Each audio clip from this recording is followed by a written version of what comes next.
Grit and grace, that's how we grow. Step by step and child by child we know.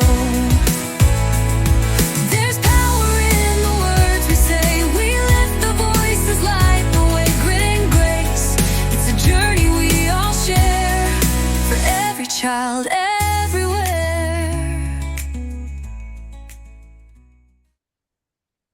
Hello, everyone, and welcome back to Grit and Grace, a literacy journey, where we always dive deep into the real work of building schools where all students can thrive. Because our core belief is all students can learn to read, and all teachers can become highly effective, and all leaders can learn to be strong instructional leaders and lead this work. I am Angie Hanlin, and I am thrilled to be with you today. And my amazing, sweet little co host, Gretchen, is not able to be with us for this episode. And she's very upset because our guest today is one of Gretchen's favorite people in the world of literacy. So she's quite sad that she can't be part of this episode. So, who is that special person? Our guest today is someone who truly, and I'm not just saying this, but it is true. She truly embodies both grit and an abundant amount of grace in the literacy world and just in life in general. Our guest today is the amazing Laura Stewart. So, welcome, Laura. Oh, Angie, you're so sweet. And, I'm very disappointed that Gretchen's not here because she is actually one of my favorite people too. When I met her, I just loved her. She's just such a dedicated and committed teacher. And I just love meeting her. And of course, I've always loved working with you, Angie. I was trying to think Thank about, you. when we first met. And I know it was back when I was with Super Kids. And I Yes. remember visiting your school. I remember visiting Matthews Elementary, and I was just so impressed with the work that you were doing and how you were, again, grit and grace. When I heard that was the name here, I was like, yes, please. Thank That's you. Angie Hanlon because Oh, thank you. you were so determined and you were so relentless in your belief. Actually, it wasn't belief, it was just like knowing that all the kids in your school could succeed and you made it happen. And as you know, I've followed you and followed what you've been doing, and I've watched what you've done, and it's just been really, really powerful. And I remember you and I Thank you. did a webinar together, and we've done speaking engagements together. And everything you've done has just been so inspiring to me, and you're so articulate. And your book, congratulations, Thank So, you. so Thank anyway, you. you're one of my heroes, and Oh, you are a courageous literacy leader. So I'm just thank delighted to be you. here with you. Thank you. Well, it's an honor to have you. And right, I feel the same way about you because you've been, as you know, I've shared this with you, but you've truly been one of my greatest mentors in Mhm. this work and this journey. And when you came on site, it was such a help at Matthews. And we have stayed connected. I think that was all the way Yeah, back 2015. I was it think. really? So So, it was 10 yeah, years I think ago. so. 2015 or Wow. 2016. So we're going on Yeah, 10 years of yeah, friendship. But for our audience, I just want to yeah. tell you briefly about Laura. Laura is a nationally recognized literacy leader, author, and she currently is the chief academic officer at 95% Group, where she works at the intersection of research, practice, and what I love is system level change. So, with Mm, decades of experience as a classroom teacher, administrator, professional development leader, and truly a thought partner to districts all across our country, Laura's made it her mission to help schools move from everyone knowing the science of reading to truly implementing it with mm, fidelity and purpose. So she's the author of some highly impactful ebooks, which we're going to be talking about today. mm. One is The Science of Reading 2.0. The other is one that I love. It's called The Courage to Lead Literacy. Those are two resources that are helping educators and leaders both go beyond the basics and beyond the research into the actual real messy work of change. And that's what Yeah, we're going to talk true. about today. Yeah, it's Yeah. not easy. It's challenging, and Laura is always very upfront and honest about that. So she's currently working on and ready to release. I'm so excited to talk about it. The Science of Reading 3.0. Yeah. So Laura brings deep insight, bold honesty, and one of my favorite things about her, a whole lot of hope, a whole lot of hope and joy to every conversation. So we're thrilled to have her today. So, Laura, Thanks. I'm so excited. Uh, We're going to Thanks. dive right in. Okay. Thanks. Let's start with your recent work. Okay. You have published two powerful, may I say, powerful ebooks in the last 2 years, Science of Reading 2.0, and also I loved the read The Courage to Lead Literacy. So, what inspired you to write these books in the first place, and really what gap were you hoping to fill in the national literacy conversation? Yeah, thank you for that. And I have them right here, Angie. Here's the first one. Hey, So Science Reading 2.0, it felt to me like we were reaching kind of this critical mass in our familiarity with the science of reading. And it felt like just that, like familiarity. But we still had, kind of this long way to go. And this was back in yeah, 2023. We were reaching a basic understanding. We had this kind of knowledge base. Letters was widespread. The Reading League was growing like gangbusters, both the National yeah, Reading League and also the chapters. You and I were going to, conferences, national conferences, state conferences, and it was all yeah, about the science of reading. And so the need was really, I think, at that point, how are we translating that knowledge into practice? So I wrote the Science of Reading 2.0 because I felt like that was the next iteration, around the science of reading, about bringing that knowledge now. Okay, we got this knowledge into practice. So I wanted to start with just a very simple book and just to kind of start the conversation around, certain topics. So the topics that, I addressed in the book were things like, just addressing the idea that the science of reading was our path forward. And, just what is skilled reading? What does it mean to be a skilled reader? And then just a kind of a taste of the science of implementation, because, implementation science is really about, if we know the science of reading, we're kind of letting it happen, but the implementation science is making it happen. yes, And then, kind of what are 10 principles? And what I tried to do with those 10 principles is start the conversation of melding together science of reading and the science of teaching.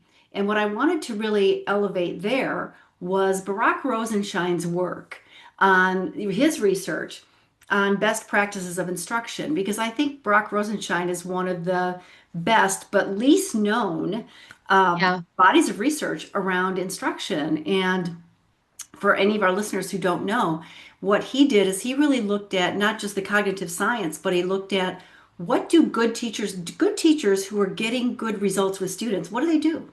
What are they doing in the classroom? And he right. spent, years and years just kind of studying that. And so I wanted to elevate not just, the science of reading as a body of research, but the science of teaching, essentially, which of course is, inextricably interconnected with the science of learning, which I'll get to in a minute. And then I also wanted to bring up the science. I also wanted to bring up bold leadership. What are kind Yes, of, and I called it 6 bold moves. What are 6 bold moves that, all leaders need to know?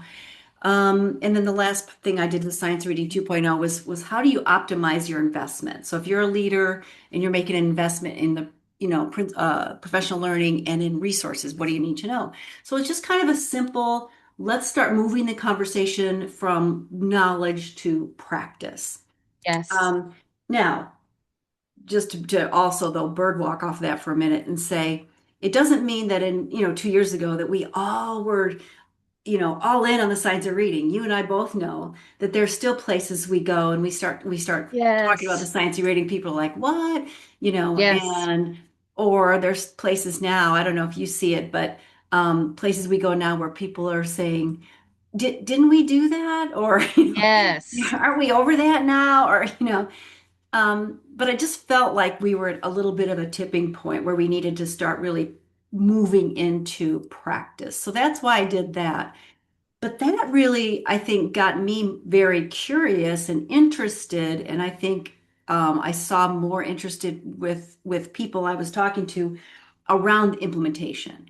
And Yes. so in 2024, I wrote this because I felt the biggest emerging need from that Science Reading 2.0 really were two areas. One was understanding implementation science, and the second was leadership. Yes. Leadership, because, and I know you believe this 1,000%, Angie, and actually you live it.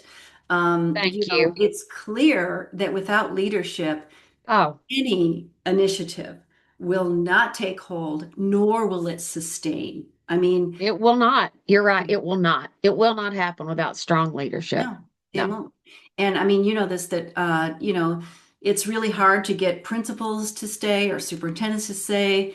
I was at Big Sky, I think like 2 or 3 years ago, and I was talking to some teachers, and they were at a school where they had had 9 principals in 10 years. I mean, no change can happen if you've got that kind of churn of leadership. And so this was really about how do we support and give guidance to leadership. So this book is really about, how do you become a courageous leader? And how do we support courageous leaders? So what I really wanted to do was say, look, I've been fortunate enough in my career to have been mentored well by many courageous leaders. And so I wanted to take what I've learned from them and also take what I've learned around implementation science and say, here's some things that I've learned. And I want to share those things with you. And then also, take this kind of second part of the book and elevate some courageous voices, um, and just say what advice would you offer? And so Yes. here's some people that are just saying, hey, here's some things you need to remember as you're leading literacy. So basically, it takes courage. It takes real courage to lead any sort of literacy transformation. It And does. so, I wanted to just basically elevate that leadership, and I wanted to give people a bit of a roadmap for implementation and Mhm. say, here's some phases that you can expect as you're leading a 2 to 4 to beyond year implementation. And I also wanted to emphasize that any sort of implementation, especially any sort of a literacy implementation, is going to it's a multi-year thing. It's not a 1 year. And you've probably, sometimes people expect Yeah. that, you, Angie Hanlin, are going to come in and in a year you're going to change everything. But I wanted to reassure people it's a multi-year thing. So the first part of the book is really about what's that roadmap and what can you expect, and what can you as a courageous leader, what bold moves can you take? So it really was a fleshing out of these bold moves that I outlined in the Science of Reading 2.0. And again, the second part was advice from courageous leaders. And then the third part really addresses things like,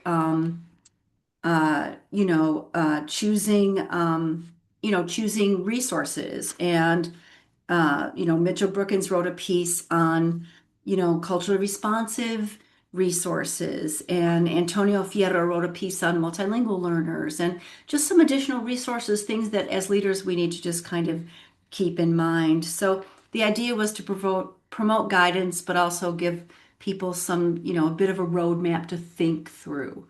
So Right. that's really why I, wrote that, because I do think that implementation, is kind of our next step when we think about science of reading. Yes, definitely. And implementation's the hard part because you were right. We've been talking and presenting and doing conferences, and you were, national director of the National Reading League.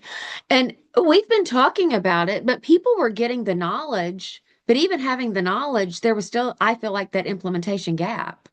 And Yeah, so I loved it when I heard that you came out with it and the implementation 2.0. I loved that because I thought the title of that was yeah. brilliant of like, okay, so we've been here.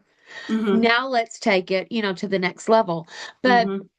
I do want to talk about implementation for a bit because you and I both know that is the hard part. It So, is. Yeah. specifically in the Courage to Lead Literacy, you explore the phases of implementation, which you talked Yeah. about.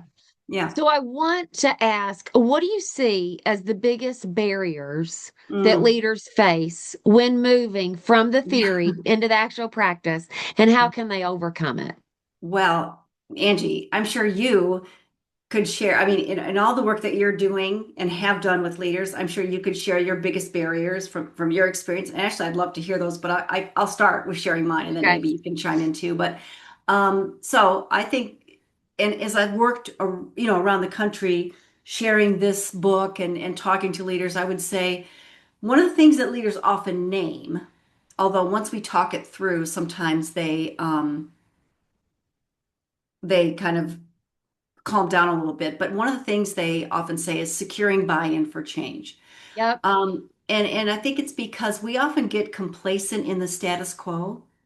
And although we see room for improvement, we think it's our perception that there are external factors like poverty or family circumstances or whatever, that we think are keeping us from moving the needle.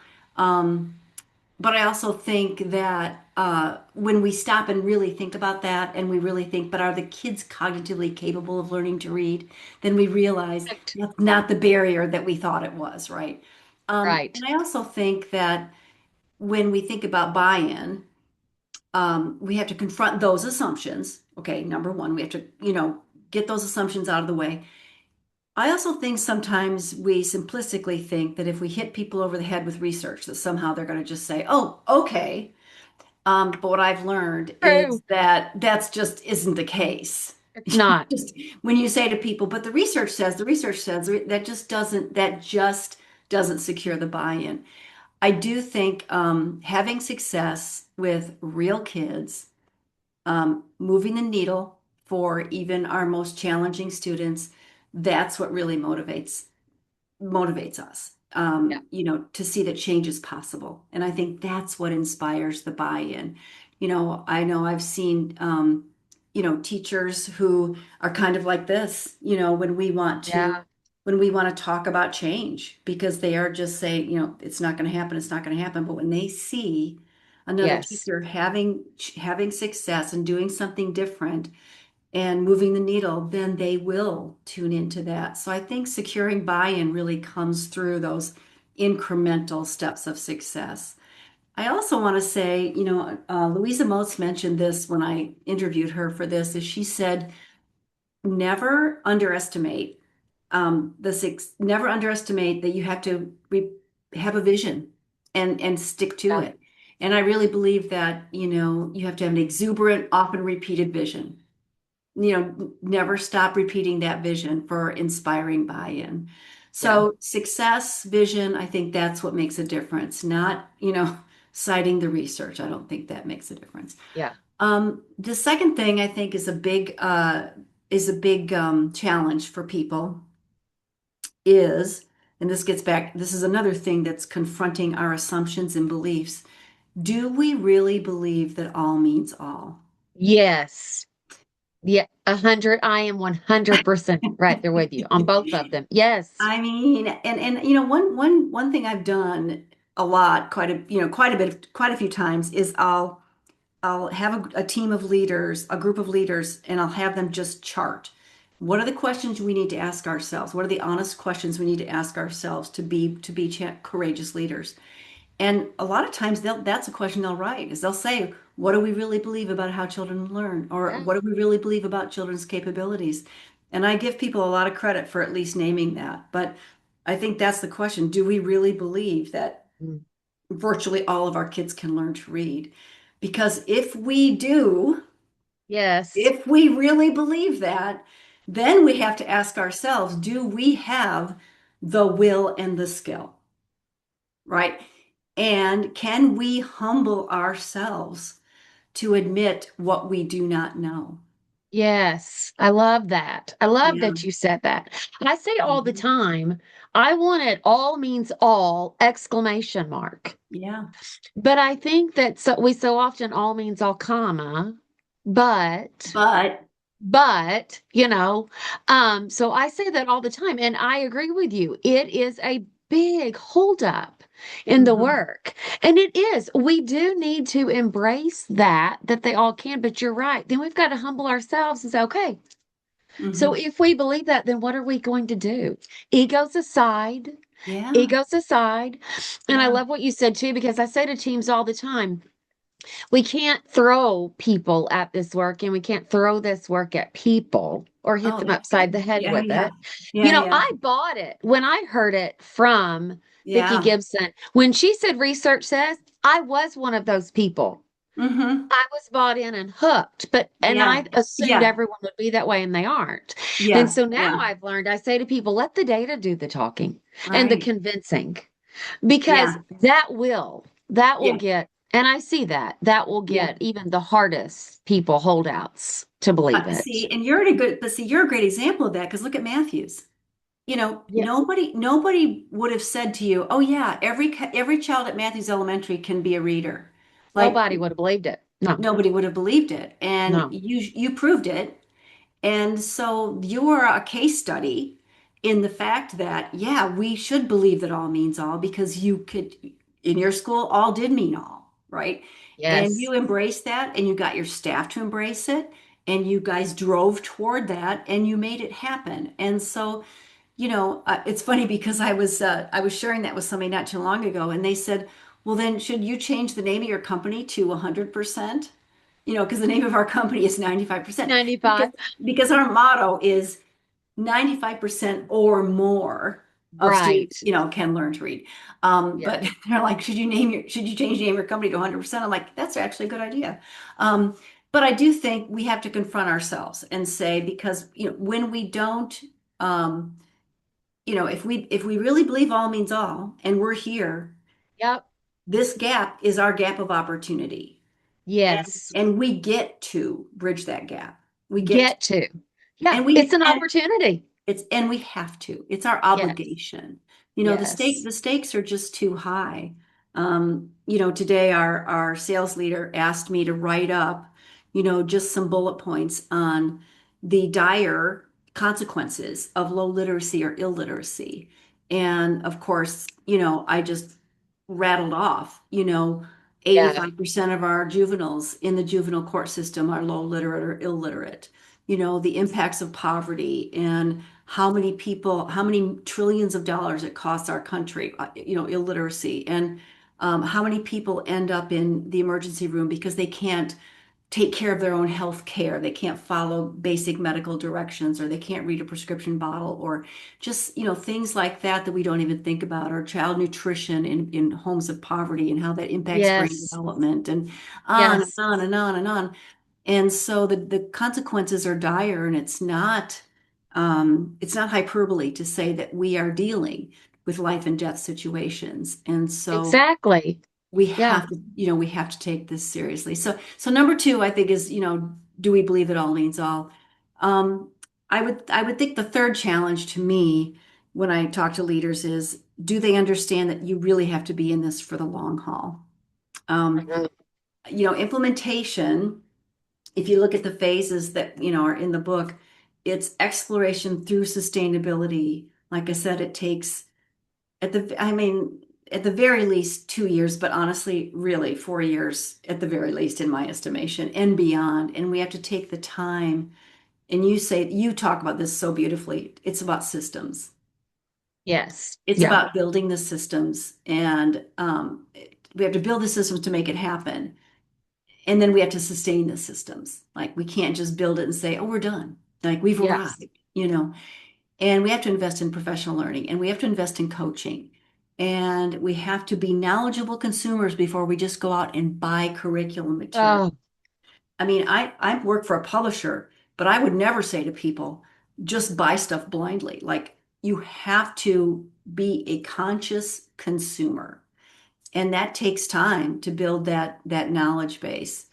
And we have to allow ourselves a cycle of just continuous review and reflection to reset and get this all right. So, again, number one, secure that buy-in. Number two, um, make sure that we're challenging our assumptions. Do we believe that all means all? And number three, be in it for the long haul. Those, I think, are the biggest challenges.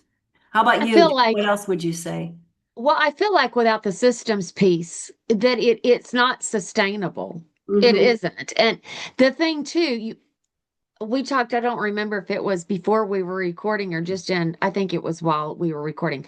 But when leaders change out, well, if you don't have strong systems, Hmm. then often the program grows right with that leader or the decisions or, the way you're doing it. But with strong systems in place, the players can change out, but the work continues. That's right. That's truly what makes it sustainable. And I was so blessed and fortunate to learn that right out of the gate as a first year principal, Hmm. by being able to work with Patty Montgomery. I mean, Yeah. knowing her through you and Jan and Vicky, Yeah. and Yeah. so being able to do that work, but that Hmm. that is truly what makes it sustainable. So Hmm. I actually, Hmm. yeah, I actually agree with you with every single thing that you said. Yeah. So, let's talk for a minute. You also have another book that you authored a chapter on. So you're one of the authors on about secondary literacy. So Hmm. this is something that I hear all the time. So I can't wait to ask you about it. Yeah. Yeah. Teachers often say at the secondary level, but I don't teach reading. Okay. Yep. So how can leaders support all educators, Yeah. including those content area teachers, in seeing their role in literacy instruction? Because I think this one's touchy. I think it's very touchy. And well, I guess I'm going to offer a little, hopeful nugget first. Good. So the hopeful nugget I'm going to say is I'm hearing that a lot less now than I did, even 2 years ago. I used to hear that a lot when I was working with a group of teachers and there were intermediate teachers or middle school teachers or in the room. They were pretty resistant about learning about the process of learning to read or teaching beginning readers. They were like, listen, that's not me. I'm a content area teacher. I don't need to know that. But now the sessions that I teach on beginning reading have a lot of content area teachers and a lot of Good. intermediate or upper grade teachers because, and this is, the good and the bad. The good the good is because I think they're realizing everybody's a reading teacher. The unfortunate part of it is that we had to get here because we have so many students in middle school and high school who are literally not reading. Um, I'm sure you've read all this too, Angie, that, we have college professors who are saying that they have students coming to college who've never read a challenging book. And, we have teachers who are not equipped to teach our kids and who've not been availed to understanding things like syllable types or morphology. So they don't know how to help their students grapple with that complex text to prepare them. And there is no fallback. I was literally with a group of middle school teachers a month ago in California, and I was literally brought out there to work with these middle school teachers because their superintendent said, we have been churning out students in this district for years who are not proficient readers, and enough is enough. You know, these kids are not reading, and it's not okay. We've got to just stop this. And, as middle school, high school teachers, we can no longer just say, we've got to leave it to the elementary. We've Yes. got to attack it on both fronts. A preventative approach in the early grades, but also an intervention approach in the later grades. And, the teachers were telling me that what they've come to realize and why they're now suddenly more mobilized is they've realized there is no fallback for kids now. It used to be if kids were struggling or if they were low literacy, they could, go in the service or they could, get a job.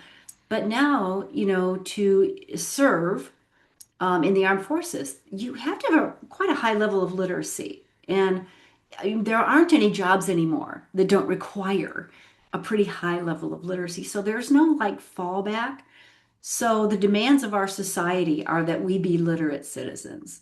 Yes. So I think these teachers were like, we owe it to our kids, and we can no longer just say it's the purview of the students, of the teachers who teach our younger students. And here's what's interesting, Angie. Those teachers were saying, help us start not at what I thought they were going to ask about multisyllabic decoding and Yes. morphology, which to me are where we would normally start. They wanted to start with language because they said that their students, their middle school students, were just not talking. They weren't like just developing their oral language. And Yes. so we talked a lot about just how do we, because we can teach kids to decode, but unless that word is in their mental lexicon, it doesn't matter. So how are we building their language? And so we spent quite a bit of time on that. And then we did talk about syllable types. We talked about morphology. We talked about how these are heavy hitters, as I call them, for our intermediate, middle school, and high school teachers, because especially if you're a content area teacher, and if you Right. know prefixes, suffixes, and roots, how that is such a door opener, for your Huge. students. Yeah. Yeah. So I think there are great tools that we can use to help our teachers who are working with struggling older students, and we have got to put so much urgency behind that. So when people say, how do we use our money? How do we use our professional learning money? Do we use it in the early grades to teach our, teachers that are teaching reading for the first time? Do we use it for intervention for older students? It's not an either or, it's a yes and. Yes. You Yes, know, it is. It's yeah, both. yeah. So, I think about the good news is, well, again, good and bad. The bad news is we've had to come to this point, but the good news is we're getting more and more resources in this adolescent literacy or this secondary literacy. I don't know about you, but I'm just seeing more and more press about it. I am too. You and I were just talking about a book that's coming out from Solution Tree this spring called Reading is Not Optional, and I contributed a chapter to that book, and it's really about addressing this reading crisis with our secondary students.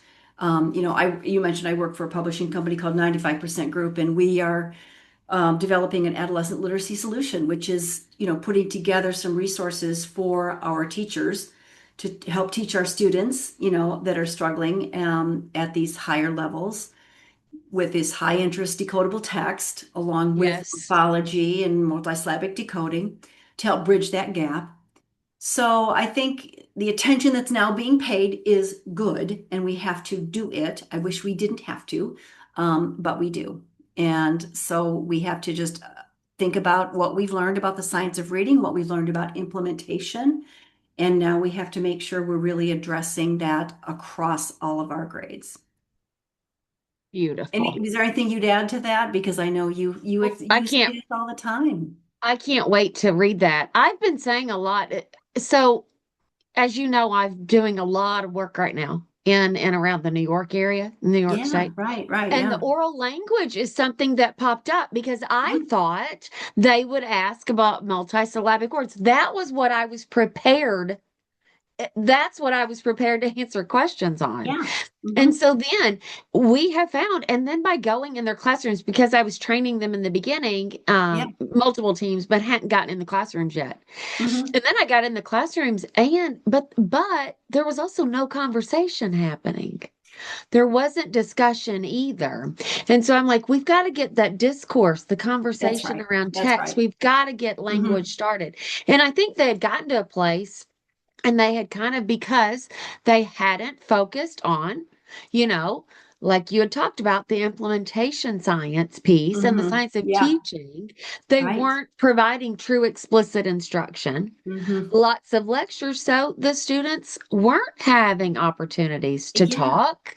Yes. And so, but it surprised me. It really caught me off guard because I thought I was ready to arm them with explicit instruction for vocabulary, morphology. Biology, Yes. multisyllabic decoding. I Multisyllabic know. words. Yes, Yeah. that's Yeah. what I was ready to go with. Yeah. And then they started asking about oral language, which is normally you get a lot of questions, K2.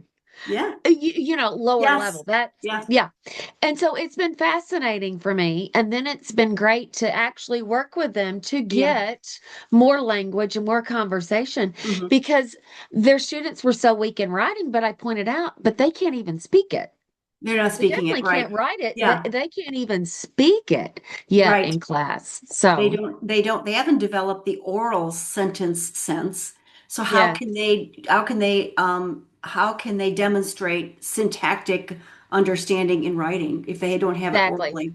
And I Yeah. was just going to mention too, this goes back to principles of good instruction, Barack Rosenshine. Look at Anita Archer. Look at, Yes. anybody who understands good instruction will tell you that opportunities for response are critical. And Critical. that was one of the things we talked about, that we've been talking about is how do you create opportunities for response Yep. in your teaching so that it isn't just the teacher doing all the talking. So that's one thing I explored with this group of teachers is how do you make room for responses for all? Like, what are some Yes. strategies you use so that kids are all responding? And so Yes. you can check to make sure that they're understanding so that you're not just calling on hand raisers.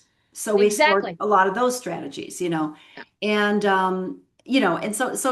giving kids those opportunities for oral language and discourse is really important. So yeah, I was pleasantly surprised to see that they were really interested in exploring that, and I think they're right. I think they're absolutely right.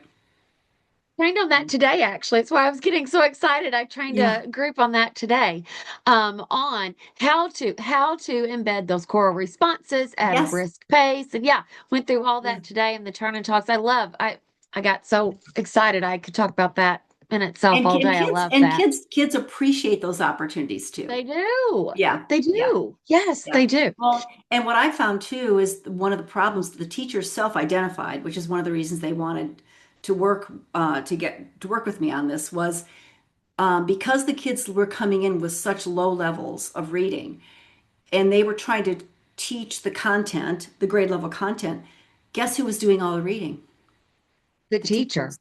They were reading aloud Yes. the social studies and the science and the Yes. literature. So the kids were literally going through an entire day and not doing any reading. Yes. And they weren't doing any talking because the teachers were doing Right. the reading and then lecturing about the content, etc. And so the kids weren't getting the reading, they weren't getting the language, and so, I mean, who was doing all the work? Exactly. It's the number one thing I see now as a full-time consultant.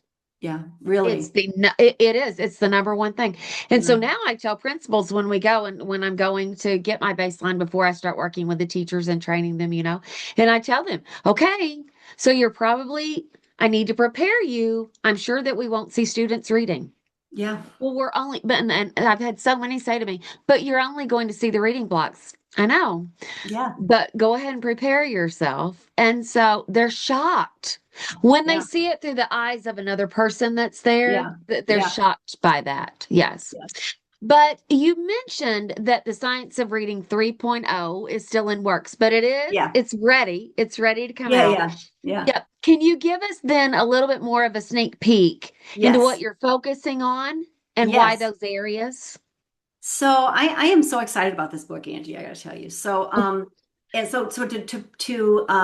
To just kind of segue from the oral language piece. So I'm excited about this book. The subtitle of this book is Widening the Lens on Literacy, because I wanted to Love kind it. of, yeah, I love it too, I gotta say. Love it. Because I wanted to move us beyond the scope of the typical conversations we've been having around the science of reading. For example, I think we have spent a lot of time around what I call the bottom half of the reading rope, Yes. and rightly so, because I think that's the part of reading we just got wrong for so long, right? So it makes sense that we spend a lot of time there. So I wanted to really address the neglected or new areas. So I wanted to talk about the converging sciences of reading and learning and teaching and implementation. So I wanted to kind of think, how do those all come together, right? Not as separate Right. entities, but how do they all come together? But I also wanted to address that reading is language. And the foundation of reading is oral language. So, what are the implications of that? Including the fact that reading begins at birth. And how does instruction map into learning? And I love this section. There's a whole section I called When All Means All. And this is where I addressed things like students with dyslexia and adolescent literacy and early advanced learners. That's a group of students we don't pay much attention to because we've been so worried about our students Yes. low level. Yep. So I had Nancy Young write a section for me on our advanced readers, English learners, African American English speaking learners. Um, let's see. Oh, also, I'm just looking at my table of contents here to remind me. I also wanted to bring in a parent's voice. Oh, So neat. because I really think that that's another missing piece we haven't really addressed. And so I brought in a parent advocate to write about that. And I also wanted to address the art and the science and the art of teaching because I think we spend a lot of time talking about the science and what we need to do as teachers, explicit systematic instruction, but what about the art of teaching and the nuances that come with being a skilled teacher? And I address higher education and teacher preparation, but then how does professional learning fill the gap? Good. And then I address instructional materials. Um, and then a little bit about the future of education, but who knows, right? Right. By the time this comes out, it's all changed. But also the last piece I really wanted to address was the joy of reading, because Yes, I love that. I feel Mm. like we haven't spent much time really talking about that. I think there's many of the criticisms, as you know, around the science of reading have been Oh, that it's joyless and it's skill and drill and whatever. And I feel, so it's really about, how do we widen the lens and think about literacy in a very, I guess, kind of holistic way. And so some of the contributors to the book are people like, Danielle Thompson and Maggie Snowling, Tiffany Hogan, um, wow. Ann Kaiser, she's an early childhood expert, Julie Van Dyke on syntax, which to me is Oh my like gosh, I could listen to I her can't all even day on I that. can't. I know I could listen to her like forever. Oh, Deb Glazer on morphology again again, I all could day, listen to her talk all day on all that. day. Lynn Stone on writing. I love her. Trina Oh, I do Spencer too. on science of learning. I don't know if you know Amir Baraka, but he wrote a book called Undiagnosed, and he's a gentleman who writes about his own journey as as a child with dyslexia and what he had to overcome. I mean, it's Oh just man. heart-wrenching.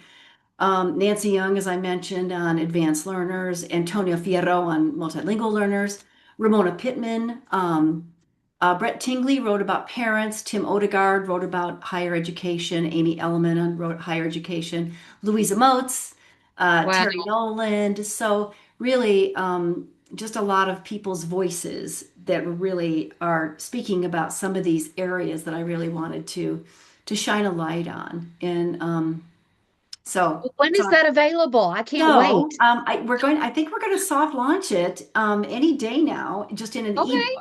ebook, and then I think in January we're going to make the print copy possible. So I'm very, Awesome.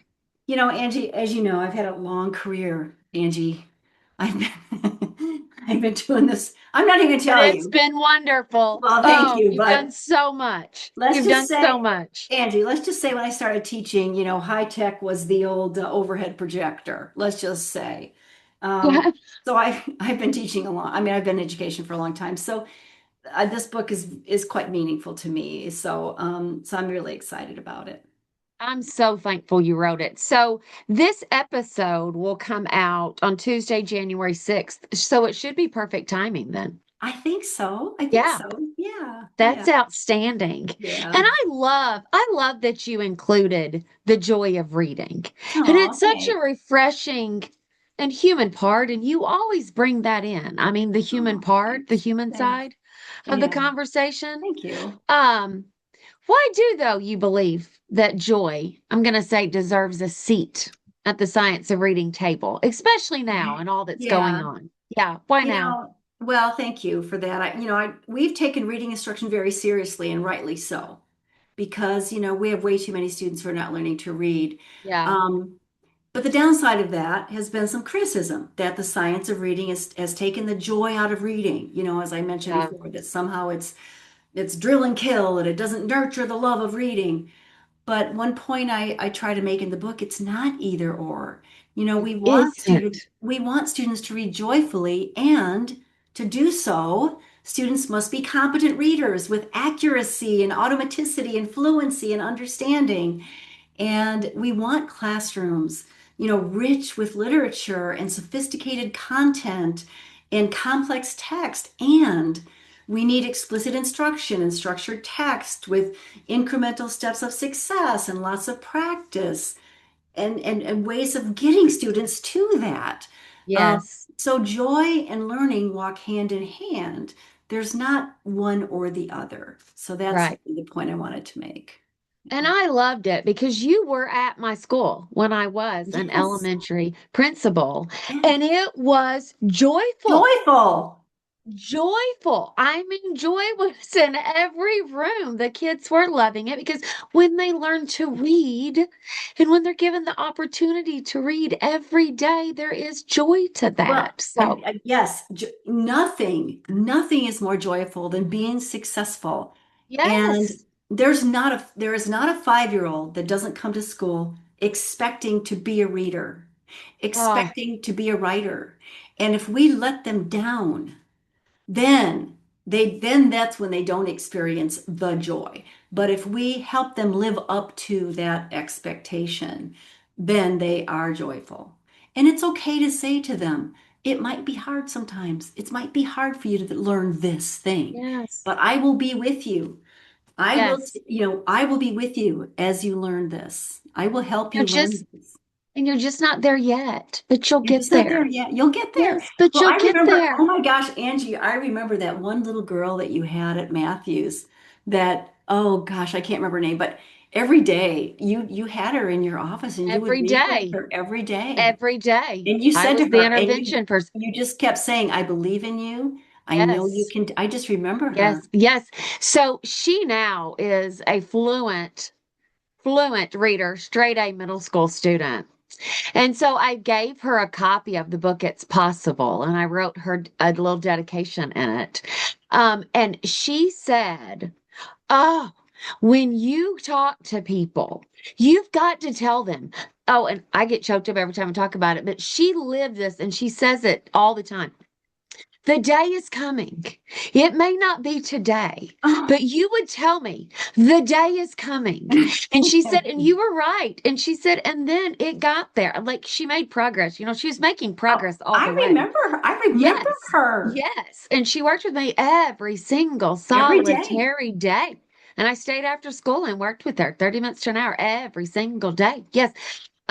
But and our parents paid for her to come to our school to get that. But Yes, she said, you kept saying it's possible. That was way before the book It's Possible, yeah, but she kept saying yeah, it is possible and you're just yeah. not there yet. You'll get there. And she said, and then the day came. She said, so to every struggling reader, just always keep telling them, Oh, it's coming. It's coming. I mean, I could cry. I mean, just Oh, think when you think about that little girl, Angie, yes. and what could Yeah. have happened to her. Yes. Yeah. Yeah. And had been failing. Yeah. That's right. Man, I've stayed very close to that family. And what could have happened to her life, Yes. And you she's on know? a different path. And that's She's, the thing. We truly put students on a different yeah, path. that's right. Yeah. That's right. So you have one of the things I've admired so much about you, and I've always studied you and watched you in action, but you have truly had what I consider a front row seat to literacy leadership across our country for many years. And I feel a leader at that level, at the national world level, doing this. But what are some of the most encouraging trends that you're seeing right now? And you bring hope to so many. You've brought hope to me so many times in my life. So, what about it gives you hope? Well, I mean, I feel, first of all, I have to say, I feel really fortunate. I feel really blessed. As I mentioned, I started teaching, such a long time ago, and I do kind of marvel at the opportunities I've had, Yeah. to work all over with all kinds of educators in all kinds of different situations and all kinds of settings. I've been in small schools, I've been in gigantic districts, I've spoken to, administrators in, you know, all kinds of people. But I guess what gives me hope is when I look out at a group of people and I see, especially when I see like young people and new teachers in a school, eager to learn and eager to be in our profession. Because I recently wrote an article about the fact that we really need to start focusing on recruiting more people into our profession. Oh, yeah. And so when I see young, eager people in our profession, it gives me great hope, and I feel really gratified because it is a noble profession. And we need to, as I was talking to Reed Lyon not too long ago, and he said something about we really have to elevate the heroism of our profession. Yes. And that gives me hope. Oh, also, when I talk to veteran educators who are still enthusiastic about learning, um, so kind of despite the shortages, despite people not going into teaching, it really is the people themselves that give me the greatest hope for our profession. I would say, trend wise, I do see the coming together of the sciences, as I mentioned, that I'm trying to address in the Science of Reading 3.0, that reading and implementation science and learning and teaching. And I think we're trying to see things systemically. Yeah. We live in an interrelated, integrated, coherent world. And I think we're starting to see education as interrelated, integrated, coherent. And I think because we're seeing that, it's causing us to have a bit of a disequilibrium about the way our schools systems are set up. Yeah. When we look at the way our typical schools are set up, they're still following an industrial model. And I think we really need to pay attention to making sure that we're educating students for today's world, much less the world that will be tomorrow. So I think we've got some catching up to do. But I think we're starting as maybe a society and maybe a profession just to really recognizing that interrelated coherence, that we need to start thinking about our educational system. So that's another thing that I find hopeful. I think new technologies are pretty exciting. I'm cautiously optimistic about some of the promises of AI. So I think there's probably some, opportunities there that I have yet to really understand and see, but I'm cautiously optimistic about those things too. Well, good. Good. I'm working hard to learn about that myself. Yeah, there's so much. Yeah. So much. If you had one message, we often ask this, but if you had one message to give to school leaders, especially working through resistance or fatigue in their literacy journey, Yeah. because that's Yeah. common. That's common. What would it be? Well, I guess, I mean, Angie, as leaders, you and I have both faced resistance and fatigue, I would say, in, 100%. in our Yes. in our Yeah. literacy journeys. So I guess we could both probably think about what messages have kept us going. So of course, I'd love to hear what you would say. One thing that has, I guess, helped me through and that others have told me they have found helpful is to, um, I guess, um, let ourselves off the hook for each and every student in our school or district. Is to never let ourselves off the hook for each and every student in our district. In other words, unless all of our students can read, Yes. we need to ask ourselves, which of these students am I going to let fall through the cracks, right? Yep. Like keep going, because until everybody is reading, we can't just let ourselves off the hook, right? Yep. Um, we can't let ourselves, we have to ask ourselves, which of these students am I going to let pass through the door on the last day of school and not know how to read?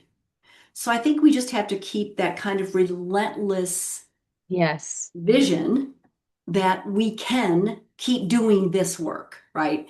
So I know that doesn't lessen the fatigue, but I think that just keeps us going, right? Yeah. The other thing I guess that has always helped me, like I have a file drawer here that's just full of like little notes, you know. I keep notes from kids and I keep notes from teachers, an anecdote or a piece of writing or something from a student or a teacher that's something they've said to us or a piece of data that we look at that just keeps us motivated. Like the story of that Yeah. little girl that you and I were Yes. talking about, Yes. Yep. because we want to make sure that we are holding on to those stories and never losing sight of the fact that we are in this noble profession in which we are doing important work. And we just can't lose sight of that. We can't lose sight of the real people, the human um, the human element of the work that we are doing. We can't Yes. lose sight of that. And I think, you know, anything that helps remind us of that on a daily basis, that helps. That Yeah. keeps me going. Yeah. Yeah. That's lovely. And So I I have would say done that. one last thing I would say. Okay. I would also say I also try to remember the mentors that have placed trust in me. Yeah. I try to remember them as well. And I try to live up to that trust that they've placed in me.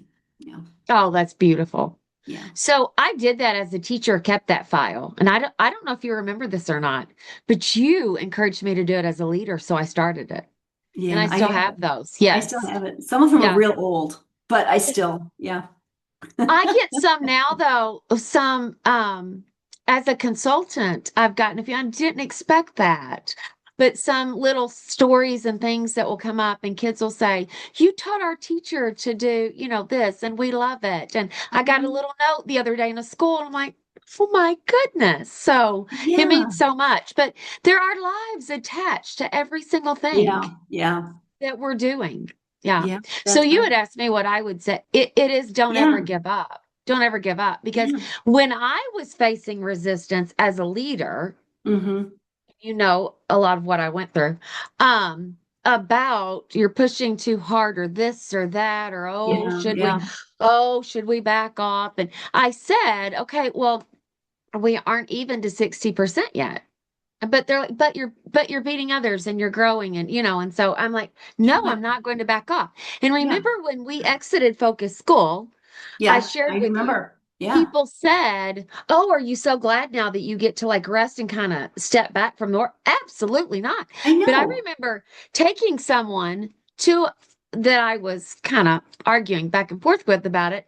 And I opened a door of my classroom and I said, "Then you tell me the 40% that you're fine." That's Do you right. remember Yeah, this? Yeah, I yeah, I shared this do. with. Yeah, Then you tell me the 40%, you pick them and go with you pick me and them. we'll go down Yeah, together and we'll call their parents and say it's okay. yeah, exactly. Yeah. Because Which ones of these kids are you going to let walk out the door and not learn to read? yeah, on our You pick them. watch, Yeah, on on our my watch. watch. Yeah. Which ones are you okay with saying, yeah, it's all right. It's okay if they don't learn to read. It's all right. Yeah. And it's Yeah. not. And Yeah, it's not. they're five. Like, I mean, which ones are you going to say, yeah, it's fine if they never learn? Yeah. Yeah, we just can't do that. No, Yeah, we cannot. that's No. right. Well, Yeah, thank you. and it always amazes me, right? Yeah, like when a school like they go from 40 to 60 and they're like, let's celebrate. Well, yeah, you make improvements, but 60 is still not where we want to be. And No, I always admired you for not just saying, okay, we got here. We passed this milestone, but that's not where we want to be. We want to no. be here. We want to be Everyone. at 100. That was the goal on the wall of Matthews Yes. Elementary. That was the goal on the wall as a Yep. superintendent. It's the goal now as a Yep. consultant to help school. That's right. No, all means all of them. All means all, All sister. of them. Yes. All right. Well, finally, if you've got Yeah, time for one more, I what's do. your vision for the future of literacy in schools? Where do you think we're going and what's your vision? Um, okay, so I think I've shared this with you before. So I have a personal mission statement because this is what I want. I want to contribute in the best way that I can to ensure that all children learn to read joyfully, to enable them to flourish as literate citizens of the 21st century. And I chose those words carefully. I chose joyfully and I chose flourish because I have had the benefits of living a literate life, not just as a competent reader, but I have been blessed with the ability to savor, the beauty of books and to be deeply touched and moved and inspired by books and to develop, as Marianne Wolf says, those empathic connections to the other that only comes through exposure to literature. And I want that for all of our young citizens. So that is that's my hope and vision for all of our students. I know there's so much uncertainty. The world is changing so quickly. We want our students to be prepared for that, for whatever the future holds. So I really want our students to have, competence, but also beauty and love that comes through leading that literate life. I want them to be prepared for now and for the future. But finally, I also want our schools to be filled with teachers and to be filled with Yes. leaders that are empowered and skilled and knowledgeable and joyful and not overworked Right. and are secure in taking our students forward into that literate future. So And that's I my vision. believe that it can happen. I do too, Miss Angie Hanlin. I I believe 100% it. do. I I'm do right there too. with you, my friend. Yes. Yeah. You are lovely. You are absolutely. If someone asked me for one word to describe Laura Stewart, it would be lovely. You're Well, just lovely. So thank you so much, one, well, for Angie, doing this, I could but talk to you. I could talk to you all night. I mean, thank you for this opportunity. I think the world of you. And I'm so sorry Gretchen's not here, but please give her my best. And I thank you for this will. opportunity to be in conversation with you. And I admire the work you're doing. I know you're going to Thank carry you. on with the great work, great work of leadership, and you will continue to inspire and and really help people keep moving forward and touching teachers and students all over. And I just really appreciate you so much, Angie. So thank you. Thank you. You Thank bet. you. And I appreciate you so much and all that you've taught me. And I continue to learn from you every conversation. So thank you. You So, to betcha. our listeners, oh, what an incredible, hopeful, joy filled conversation with the amazing Laura Stewart. So many takeaways. And I hope you heard so much heart and joy and hope. So, here's what I'm walking away with, and I hope you do too. Leading literacy isn't about having all the answers, but it is about having the courage to lead, the courage to ask questions, the courage to challenge ourselves, to stay committed when the work gets hard. Laura and I are both very vocal about this work is hard, it's challenging, but to stay committed to it. And to always keep coming back to what matters most. As Laura just expressed, it's our students. So, to all of you out there, whether you're in the classroom, whether you're leading a building or shaping district wide change at the district level, you are all part of this work, this movement for change. And what we do, what we say, the decisions we make, and the words we say, and what we choose to do every single day matters to every single person we interact with. So here's our challenge to you from Grit and Grace. What's one step you will take this week to lead with more clarity, more courage, and more joy and more hope? So until next time, keep showing up with grit, keep leading with grace, and never ever forget all means all exclamation mark. And as always, we'll close by saying Grit and Grace is brought to you by Angela Hanlin and Associates. Bye until next time. Grit and grace.